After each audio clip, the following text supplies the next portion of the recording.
मैं छात्रों को बहुत बधाई देना चाहता हूँ कि उन्होंने इन विषम परिस्थितियों में अपना अध्ययन भी किया और आज परीक्षा में भी वो बैठ रहे हैं और एसओपी जो जारी हुआ था उसका अक्षरशः पालन हो रहा है।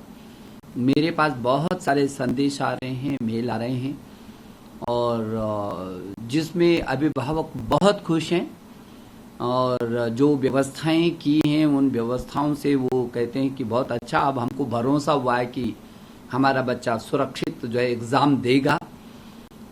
इसके लिए मैं प्रदेशों के मुख्यमंत्रीगण का भी आभार प्रकट करना चाहता हूं, क्योंकि अधिकांश मुख्यमंत्रीगण से सभी से लगभग मेरी बातचीत हुई और वहां के मुख्यमंत्रियों ने अपने बच्चों को केंद्र तक सुरक्षित लाने में जो मदद की है और कर रहे हैं, उसके लिए मुझे प्रदेशों के मुख्यमंत्रीगण को भी जो पूरी रुचि दिखा करके अपने बच्चों की मदद कर रहे हैं उनको मुझे अभिनंदन करना है, उनका मुझे आभार प्रकट करना है और अभिभावकों को भी मुझे शुभकामनाएं देनी है। और छात्रों को मैं छात्रों से कहना चाहता हूं कि आप पूरी तन्मयता से इन परीक्षाओं को दीजिए। आज दूसरा दिन परीक्षाओं का सफलतम दूसरा दिन गया है और जिसमें छात्रों ने बहुत अच्छे तरीके से अपनी परीक्षाओं को बहुत आत्मविश्वास के साथ दिया। जिन छात्रों ने ये परीक्षाएं दी उनके अभिभावकों के भी मुझे संदेश आ रहे हैं और जो छात्र अभी इन आगे बैठना है जिन्होंने, उनके भी संदेश आ रहे हैं। और मुझे लगता है कि हमारे देश के प्रधानमंत्री जी ने बहुत पहले ही कहा था, जैसे आप कह रहे हैं कि काफ़ी डर था लोगों में, पहले उन्होंने कहा था कि कोरोना से लड़ना भी है और आगे बढ़ना भी है। तो क्योंकि कोरोना से लड़ना आगे ठहरना नहीं है, स्थिरता नहीं है, इससे लड़ना भी और बढ़ना भी है। तो मुझे लगता है कि मेरी जेईई की सब बच्चों ने और बहुत उसको कोरोना से लड़ भी रहे हैं और अपनी ज़िंदगी में आगे बढ़ने के लिए इस मिशन में आगे वो सफल भी हो रहे हैं। तो मेरी शुभकामना। और जैसे कि आपको मालूम है कि सुप्रीम कोर्ट ने, माननीय सुप्रीम कोर्ट ने भी यही मंशा प्रकट की थी और यदि माननीय सुप्रीम कोर्ट ने जो कहा था कि उन्होंने भी जो देश के प्रधानमंत्री जी ने जिस बात को कहा कि अंततोगत्वा इस लड़ाई से तो लड़ना पड़ेगा, भी कहा कि छात्र छात्राओं की सुरक्षा पहला और उसके बाद भविष्य दूसरा, इन दोनों को हम छोड़ नहीं सकते। पहले उसकी सुरक्षा, लेकिन सुरक्षा के साथ साथ उसका बेहतर भविष्य।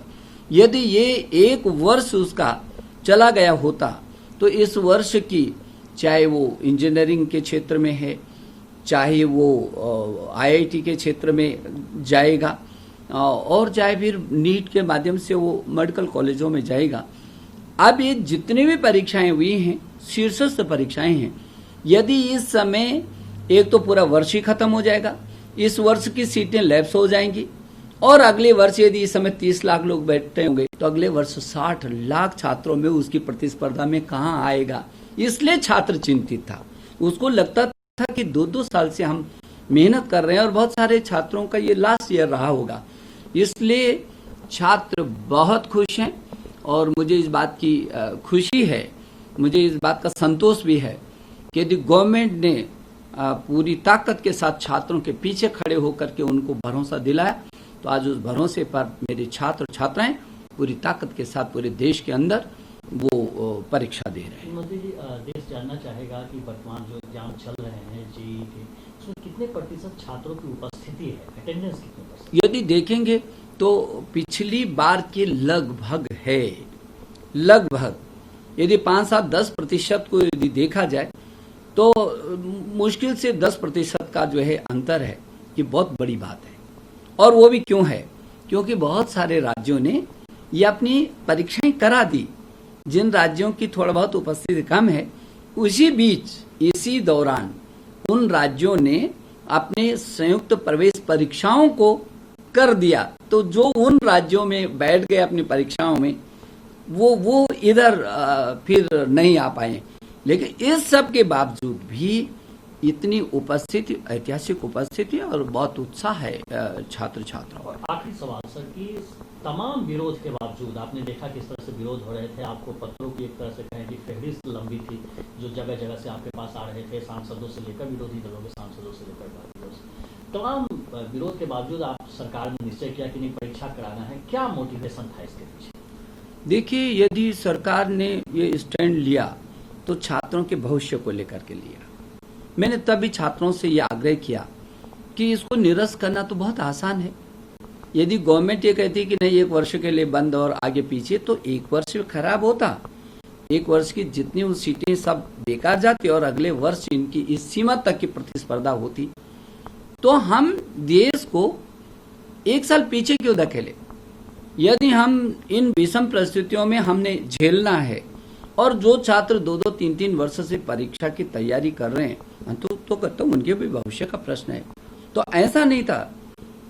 मैंने तब भी कहा था कि जो छात्र पढ़ने वाले हैं और जो अपने करियर को करने वाले हैं उन्होंने साबित किया था, और जो मैंने कहा था कि नहीं मेरे पास लोगों के हैं कि कैसे भी करके परीक्षा करवाइए क्योंकि बच्चों के भविष्य का सवाल है। और आप समझ सकते हैं कि 5 घंटे में लाखों हो और 24 घंटे में 5 लाख को डाउनलोड हो जाता होगा एडमिट कार्ड। तो तब मुझे लग गया था, मुझे तो जो संदेश लगातार आ रहे थे, अभिभावकों का दबाव था, छात्र छात्राओं का दबाव था कि नहीं परीक्षा हमारे 1 वर्ष आप खराब मत करिए, और बहुत अच्छे तरीके से उन्होंने उनके समझ में था। और इसलिए गवर्नमेंट ने छात्रों के हित में ये निर्णय लिया कि नहीं, यदि छात्र चाहता है उसका 1 वर्ष खराब ना हो तो क्यों किया जाए उसका 1 वर्ष खराब। परवाह देश की, सोमवार से शुक्रवार रात 10 बजे TV9 भारतवर्ष पर।